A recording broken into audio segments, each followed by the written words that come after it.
Press के लोगों का धन्यवाद देना चाहता हूँ। अभी जितने माननीय विधायक पार्टी में शामिल हो रहे हैं,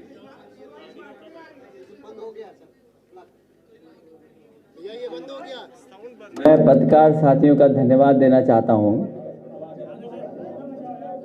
और साथ ही साथ सभी माननीय विधायकों का भी बहुत बहुत समाजवादी पार्टी में मैं स्वागत करता हूं। लगातार हमारे सभी विधायक ये कह रहे हैं कि आने वाले समय में सरकार बनने जा रही है, तो हमारा माननीय जो आज सरकार में है उनसे यही निवेदन है कि दिवाली का त्यौहार आ गया है, वो दिवाली का त्यौहार मनाएं, अपने घर की सफाई करा दें,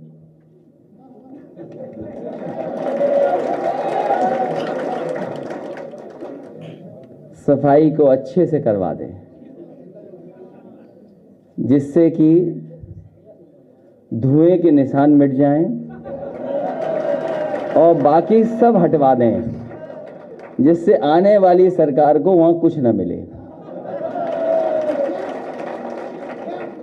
मैं भारतीय जनता पार्टी से शामिल हो रहे राकेश राठौर जी का स्वागत करता हूं। बहुजन समाज पार्टी के विधायक रही श्रीमती सुषमा पटेल जी का स्वागत करता हूं। असलम रायनी जी का स्वागत करता हूं। असलम अली साहब हैं, इनका बहुत बहुत स्वागत और बधाई। हाकिम लाल बिंझी, उनको भी बहुत बहुत बधाई देता हूं। मुस्तफा सिद्दीकी साहब हैं जो आज समाजवादी पार्टी में शामिल हो रहे हैं, मैं इनका भी बहुत बहुत पार्टी की तरफ से स्वागत करता हूं, बधाई देता हूं। साथ ही साथ शैलेन साहू हैं, उनका स्वागत। सुरेश निषाद जी का स्वागत। श्रीमती माधुरी श्रीवास का भी स्वागत। और साथ ही साथ बड़ी संख्या में लोग समाजवादी पार्टी के समर्थन में आए हैं, समर्थन देने आए हैं।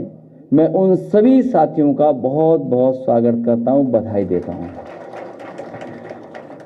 भारतीय जनता पार्टी के विधायक राकेश राठौर जी, इनके आने के बाद हो सकता है मुख्यमंत्री जी अपने नारे का नाम बदल दें। मेरा परिवार भाजपा परिवार की जगह वो हो सकता है ये कर दें कि मेरा परिवार भागता परिवार,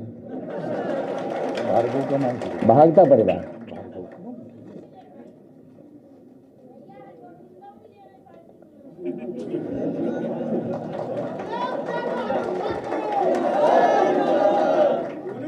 अच्छा, बहुत लोग आना चाहते हैं, बहुत लोग आना चाहते हैं अपनी अपनी गोल के साथ। वो समय आएगा तो चीजें सामने आ जाएंगी, लेकिन जन आक्रोश इतना है, जनता इतनी दुखी है कि आने वाले चुनाव में भारतीय जनता पार्टी का सफाया होगा। और जो मैंने कहा है कि ये नारा जो बदलेगा, भाजपा परिवार भागता परिवार ही दिखाई देगा। कल मैं सुन रहा था भारतीय जनता पार्टी के मन से ये कहा गया कि भारतीय जनता पार्टी ने जो लोक कल्याण संकल्प पत्र 2017 में दिया था उसको 90% पूरा कर दिया गया है और रहा बचा 2 महीने में पूरा हो जाएगा। मुझे लगता यह है कि भारतीय जनता पार्टी ने एक बार लोक कल्याण संकल्प पत्र बनाया 2017 का और उसके बाद उसको कूड़ेदान में फेंक दिया, क्योंकि उसके बाद उन्होंने कभी पन्ना नहीं पलटा। हालांकि ये दावा करते हैं कि पन्ना प्रभारी बहुत बनाते हैं, लेकिन अपना ही लोक कल्याण जो मैनिफेस्टो था वो भूल गए। और इस मैनिफेस्टो में सबसे पहली बात किसानों के लिए जो कही गई वो मैं उसी से पढ़ देता हूं। उसमें कहा गया कि 2022 तक उत्तर प्रदेश के किसानों की कृषि आमदनी को दोगुना करने के लिए एक विस्तृत रोड मैप तैयार किया जाएगा। और मंचों से यह भरोसा दिलाया गया किसानों को कि आने वाले समय में उनकी आमदनी दोगुनी हो जाएगी, आज किसान उत्तर प्रदेश का जानना चाहता है कि आखिरकार आय कब दोगुनी होगी। और जिस तरह से महंगाई बढ़ी है, हर जरूरत की चीज महंगी हो गई है। केवल यही झूठ नहीं है, भविष्य में गन्ना किसानों को फसल बेचने के 14 दिनों के भीतर पूरा भुगतान हो जाएगा। अभी भी कई चीनी मिलों का बकाया किसानों का बाकी है, अभी भी ये सरकार नहीं दे पाई है। और किसी पन्ने को आप पलट लीजिए, इस संकल्प पत्र का जनता को किया हुआ वादा एक भी पूरा नहीं हुआ है। सरकार का यह दावा था कि सरकार न्यूनतम समर्थन मूल्य पर किसानों के धान की खरीदारी के लिए व्यवस्था करेगी। धान तैयार है, पीलीभीत, शाहजहांपुर, लखीमपुर, इन इलाकों में धान कट गया है, लेकिन जो कीमत तय की गई थी सरकार की तरफ से, एक भी किसान को सरकार नहीं दे पाई है। और जो नुकसान हुआ है किसान का, जो किसान का नुकसान हुआ है बेमौसम बारिश होने की वजह से, उसकी भी एक भी भरपाई अभी तक भारतीय जनता पार्टी नहीं कर पाई है। और यही नहीं, कृषि का बुनियादी ढांचा को बेहतर करेंगे, इंफ्रास्ट्रक्चर को बेहतर करेंगे। उत्तर प्रदेश का किसान जानना चाहता है कि जो मंडी व्यवस्था पहले से लागू थी, उस मंडी व्यवस्था में कितना सुधार आया है, और उस सुधार के साथ साथ आपने एग्रीकल्चर के लिए, इंफ्रास्ट्रक्चर के लिए कौन सा अच्छा फैसला लिया, अच्छा काम किया है। जो मंडी बन भी नहीं थी, उनका काम नहीं आगे बढ़ा, और जो चलती हुई मंडी थी, उनको इस सरकार ने बंद कर दिया। सिंचाई को लेकर के न जाने कितना बड़ा दावा किया गया कि 20,000 करोड़ का फंड बनाया जाएगा। कहता हूं, बुंदेलखंड की जनता ने सबसे ज्यादा भरोसा किया भारतीय जनता पार्टी पर। सभी सांसद, सभी विधायक जिता दिए, और जितना भरोसा जनता ने किया, उससे ज्यादा बड़ा धोखा भारतीय जनता पार्टी ने बुंदेलखंड की जनता को दिया है। न पानी मिला उन्हें, न पीने का पानी उपलब्ध करा पाए, और महंगाई तो बढ़ाई बढ़ाई। और जिस समय मजदूर आए थे बुंदेलखंड में, लोगों की जान चली गई, लेकिन किसी की मदद नहीं की सरकार ने, और वापस मजदूरों को फिर वापस जाना पड़ गया। सिंचाई का कोई इंतजाम सरकार नहीं कर पाई, कोई पन्ना उठा करके देख लीजिए आप। दुग्ध विकास को लेकर के वही जो समाजवादी सरकार में काम हुआ था, उस काम को भी आगे नहीं बढ़ा पा रहे हैं। समाजवादी सरकार थी तो मदर डेयरी का प्लांट 5 लाख लीटर प्रोक्योरमेंट का प्लांट लग गया था। लखनऊ में अमूल का प्लांट लग गया था, 5 lakh litre procurement per day का। इसी तरह भोगनीपुर में 5 लाख लीटर प्रतिदिन मिल्क का प्लांट लग गया था।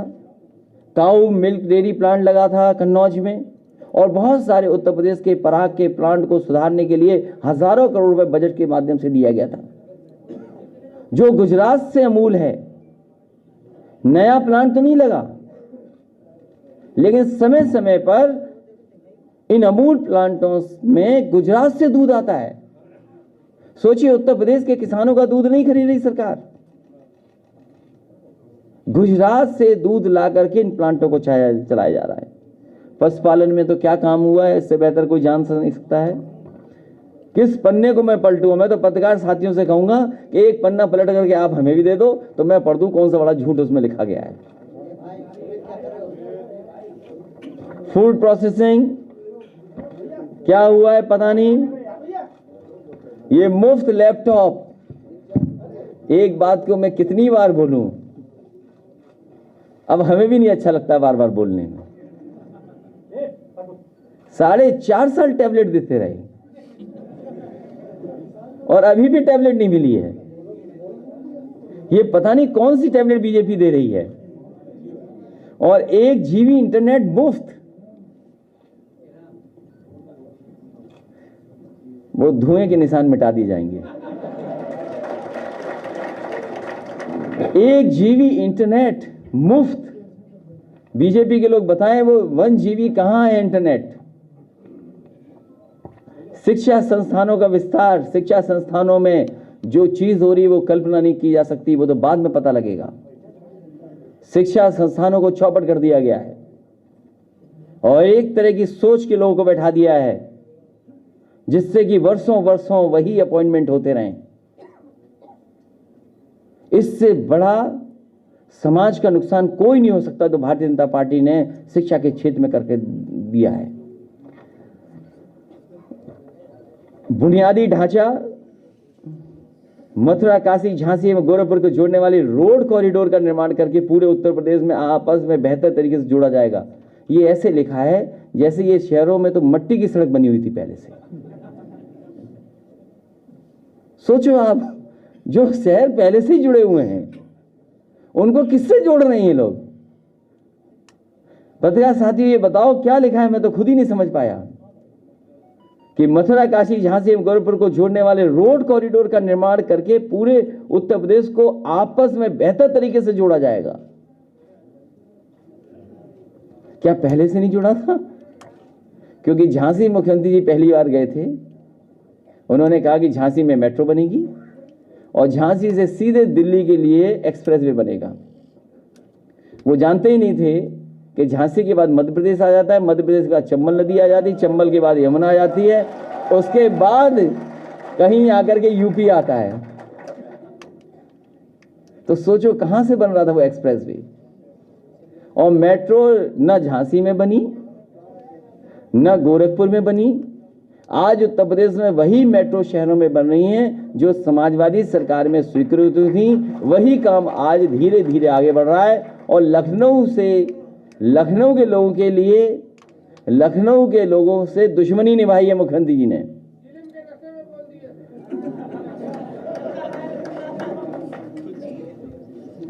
लखनऊ के लोगों के लिए वो बैन है, ये आप नहीं कर सकते हो, जेल जा सकते हो।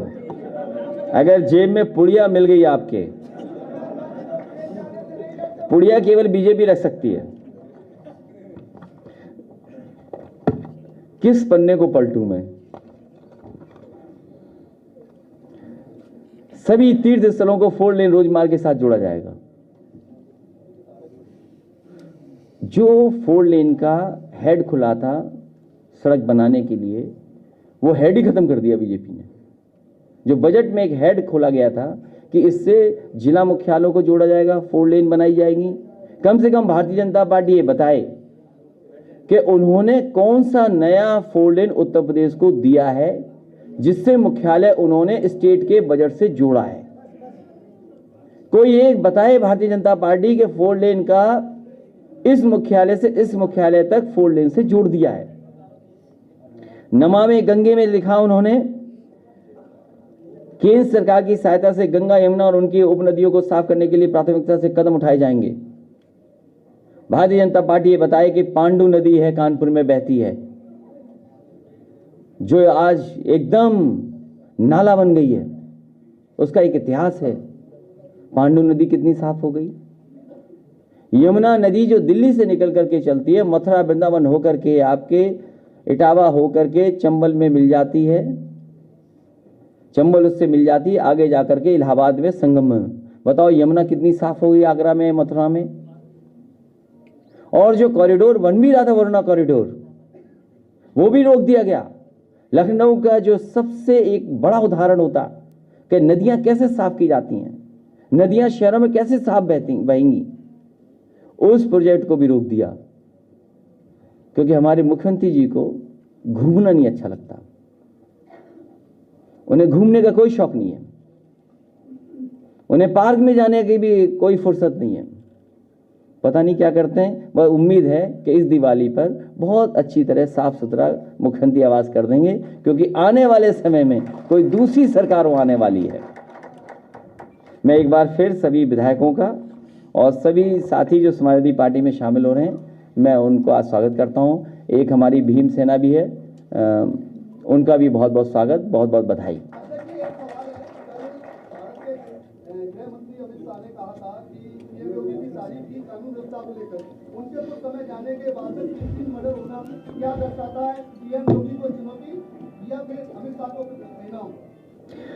हरगोविंद जी का नाम भूल गया था, हरगोविंद भार्गव जी का भी बहुत बहुत स्वागत और बहुत बहुत बधाई।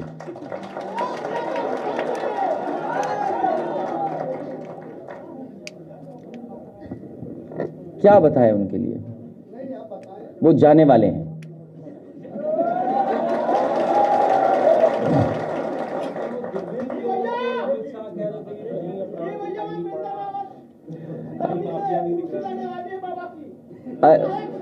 साहब से निवेदन है, ये शांत रहो, थोड़ा शांत रहो, थोड़ा प्रेस में है।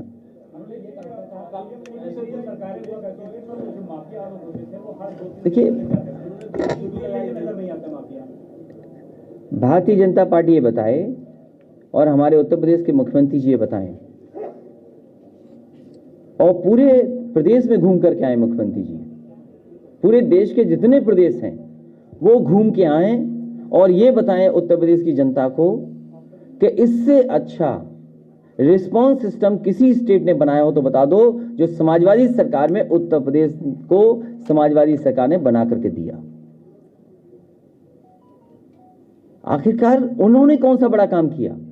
एक काम किया, केवल 100 का 112 कर दिया, और जिस तरीके से पुलिस को सुविधाएं दी जिससे वो बेहतर काम कर सकें, उनको इंफ्रास्ट्रक्चर अगर कहीं दिया है, डीजीपी ऑफिस, अगर इससे बढ़िया हेडक्वार्टर कहीं हो तो बता दो, लेकिन हेडक्वार्टर से अन्याय होने लगे, मुख्यमंत्री आवास से अन्याय होने लगे, तो लोकतंत्र में जनता के पास ताकत है।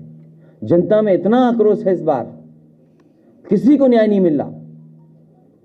कहां न्याय मिल रहा है किसी को? सच बोल दें तो, अगर प्रेस के साथी भी सच लिख दें और बोल दें तो हो सकता है इनके खिलाफ भी कोई कार्रवाई हो जाए। ये है कानून व्यवस्था। और फिर कानून व्यवस्था ऐसी है कि उनके सांसद विधायक खुद कूटे जा रहे हैं, और फिर किसने नहीं देखी तस्वीरें वो कि गाड़ी से किसानों को कुचल दिया गया हो? वो वीडियो किसने नहीं देखा जिसमें गृह राज्य मंत्री ने यह कहा हो कि पहचान लो मैं कौन हूं, मैं सांसद विधायक मंत्री नहीं हूं, मैं इसके अलावा भी हूं। सोचो, उसका स्वागत हो रहा हूं मंच पर, जहां मुख्यमंत्री हो, देश के गृह मंत्री हो। क्या किसानों को न्याय मिलेगा? कौन उम्मीद कर सकता है न्याय मिलेगा? जिस सरकार ने विकास न किया हो, झूठे और प्रचार पर कितना बजट खर्च हो जाए, प्रचार पे तो बजट खर्च हो रहा है, और किस पे खर्च हो रहा है? सच दिखा दोगे तो हो सकता है बजट काट दिया जाए आपका, लेकिन हमें उम्मीद है आप लोग दिखाओगे।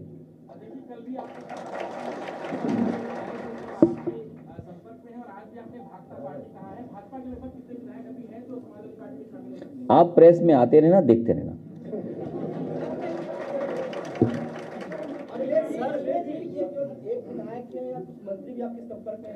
मैंने जो जवाब उनको दिया वो जवाब दोबारा नहीं दूंगा। दूसरे दल वालों को आप एडजस्ट कर, जैसे जनता का इतना आक्रोश है इनके खिलाफ, और इतना झूठ बोला है जनता से। नौजवान सोचो, नौकरी और रोजगार का इंतजार कर रहा है। आपने इन्वेस्टमेंट मीट की, 1 की, 2 की, देश के बड़े बड़े उद्योगपति बुलाए। इससे ज्यादा बहुमत किसको मिला होगा? सबसे ज्यादा विधायक, सबसे ज्यादा लोकसभा के सांसद। उसके बाद नौजवानों को क्या मिला? बेरोजगारी। उसका जवाब क्या है? जो नौजवान यहां अपनी नौकरी या रोजगार मांगने आया, उसे यहां से लाठी मार करके वापस भेजा है, अपमानित कर करके भेजा है। और इस बार वोट डाल डाल के नौजवान इन भारतीय जनता पार्टी के लोगों का सफाया करने का काम करेगा।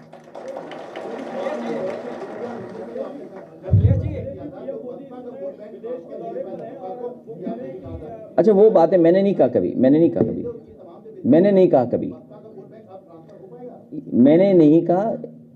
मैंने क्या कहा ये आप ऐसा मत करो। आप तो बहुत पुराने पत्रकार हो गए। बजट ज्यादा मिल गया या कम हो गया? ये बात कभी नहीं कही होगी मैंने।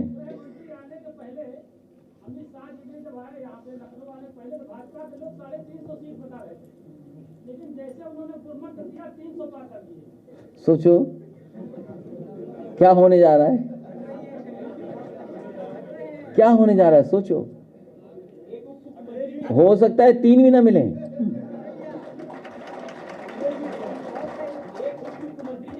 वायरल हो रहा है जिसमें वो अफसरों को हिदायत दे रहे हैं कि कोई मुगालते में ना रहे, हम लौट रहे हैं, अफसर यही रहेंगे। वो लौट रहे हैं, हम लोग आ रहे हैं।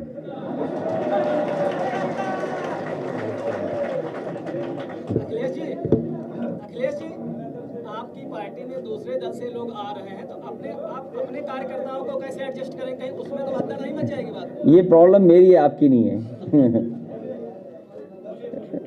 सभी संतुष्ट है हमारे दल में, सब सरकार बनाना चाहते हैं। और अच्छी बात यह है कि जनता बदलाव चाहती है। जनता इसलिए बदलाव चाहती है, उसके जीवन में कुछ बदलाव नहीं आया इस सरकार की वजह से।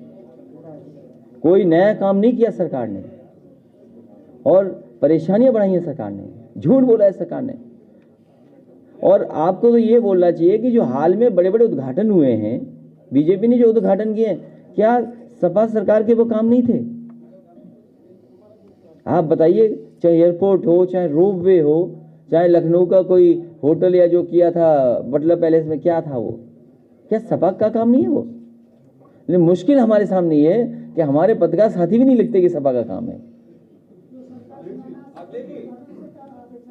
किससे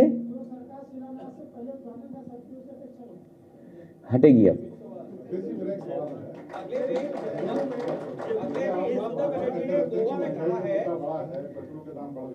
महंगाई बढ़ रही, बेरोजगारी बढ़ रही। पहले क्या होता था, सरकारें गिर जाती थी, उनका प्रदर्शन होता था, विरोध होता था। लेकिन अब विपक्ष सड़कों पर नहीं दिखता, सिर्फ बातें ऐसे प्रश्न हो गई या मीडिया में कर दी, लेकिन सड़कों पर जिस तरह से विरोध होना चाहिए नहीं दिखते किसी का। क्या वजह है? कोई डर है या देखिए, कौन क्या बोलता है उसमें ध्यान मत दो। महंगाई का और बेरोजगारी का बड़ा सवाल है। सबसे ज्यादा समाजवादी लोग सड़कों पर आए। और आप बताइए, मुकदमे किस पे दर्ज हुए हैं? सबसे ज्यादा समाजवादी सरकार पर, समाजवादी लोगों पर सरकार ने मुकदमे लगवाए हैं। गाड़ी जलाई पुलिस ने, मुकदमे समाजवादियों पे। कौन सा जिला है जहां पर आंदोलन हुआ, आंदोलन के बाद समाजवादियों पर मुकदमे न दर्ज हुए हैं? ममता बनर्जी ने गोवा में कहा है कि यूपी में वो भी अपने कैंडिडेट उतारेंगी। तमाम छोटे दलों के साथ आपका गठबंधन हो रहा है और ममता दीदी के पार्टी के साथ में भी है। समाजवादी पार्टी के मतलब साइकिल के सिंबल पर कितने टिकट बटेंगे? साइकिल के सिंबल पर कितने टिकट बटेंगे, मेरा सवाल है। वो सिंबल बाद में दिया था ना, बी फॉर्म, अभी नहीं दिया था।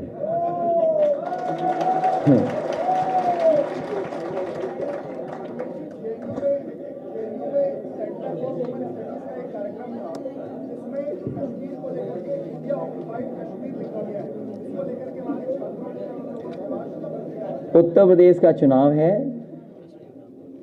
उत्तर प्रदेश से भारतीय जनता पार्टी का सफाया होने जा रहा है।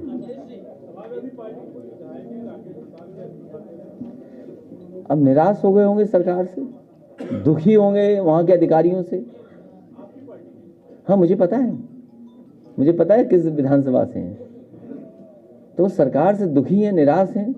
तब उन्हें यही समझ में आ रहा है कि हम इस्तीफा दे दें तो ठीक हो जाए, काम हो जाए उनके क्षेत्र का कुछ। अखिलेश जी, बिहार में लालू यादव ने कांग्रेस पर निशाना साधा। आज ममता बनर्जी ने कहा है कि देश इसलिए सफर कर रहा है क्योंकि कांग्रेस सही राजनीतिक निर्णय नहीं ले रही है। क्या कहना चाहेंगे कांग्रेस पे जिस तरह से ममता बनर्जी लालू यादव इस समय अटैक कर रहे हैं?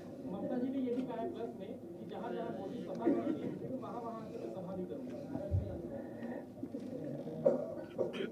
कांग्रेस और बीजेपी के बारे में समाजवादियों का यही मानना है कि जो कांग्रेस है वही बीजेपी है, जो बीजेपी है वही कांग्रेस है।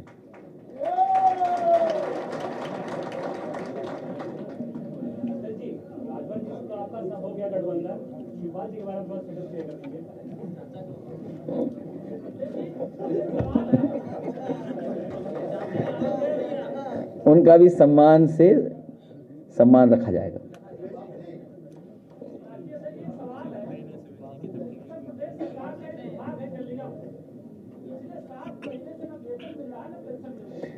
केवल यही नहीं, बच्चों को जो खाना खिलाती हैं महिलाएं, पिछले 8 महीने से उनको कुछ नहीं मिल रहा, मानदेय नहीं दे पा रही सरकार, बताओ।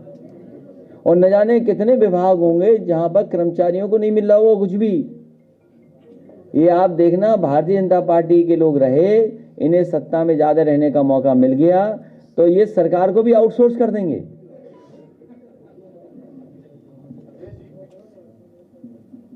मुख्यमंत्री ने कहा है कि दीपावली का आयोजन है, राम राज के दिन का शुरुआत है, एक साथ कई संयोगों को जोड़ता है। दिवाली पर अपना घर साफ सुथरा कर दें, जाले हटा दें और कहीं धुएं के निशान हो वो मिटा दें, क्योंकि नए लोग, नई सरकार आने वाली है। बयान दिया अमित शाह ने, उनका कहना था कि रात 12 बजे भी गहरी इलाज करके लड़कियां जा सकती है, जबकि बेबी रानी मौर्य कह रही कि 5 बजे के बाद जो भारत सरकार के आंकड़े हैं, जो भारत सरकार के आंकड़े कहते हैं, और डायल 100 के आंकड़े और 1090 के जो आंकड़े हैं, इन तीनों आंकड़ों पे आपको स्टडी करनी चाहिए। जिस समय ये तीनों के आंकड़े देखे जाएंगे, आपको तस्वीर साफ हो जाएगी। सबसे ज़्यादा अन्याय, सबसे ज़्यादा बेटियों के साथ, सबसे ज़्यादा महिलाओं के साथ घटनाएं उत्तर प्रदेश में हो रही हैं, उसके जिम्मेदार भारतीय जनता पार्टी सरकार है। बताओ, 1090 समाजवादी सरकार की बनी हुई योजना जो विशेष महिलाओं के लिए थी, केवल लड़कियों के लिए थी सुविधा, कि उससे मदद मांग सकती थी, अपनी सुरक्षा को लेकर के अपनी बात कह सकती थी, उस योजना को खत्म कर दिया। और आज मैंने तस्वीर देखी है कि उसका भी प्रचार शुरू कर दिया। तो ये केवल काम बिगाड़ सकते हैं, काम अच्छा नहीं कर सकते। और उसी का परिणाम ये है कि आज बेटियां भी सबसे ज्यादा असुरक्षित कहीं हैं तो उत्तर प्रदेश में। अखिलेश जी, पीएम मोदी विदेश यात्रा पर हैं और वहां पर उन्होंने पोप से मुलाकात की है। बीजेपी के लोग ये कह रहे हैं कि सबका साथ सबका विकास। ये कौन होता है यार? ये क्या हुआ सवाल? उत्तर प्रदेश की बात हो रही, तुम ले जा रहे हो इटली। कोई बात है ये? कोई बेरोजगारी पे बात करो भाई। इटली में कम लोग बेरोजगार होंगे, वहां जो खुशहाली और तरक्की है। अब आप पिज्जा खा के आइए तो ठीक रहोगे।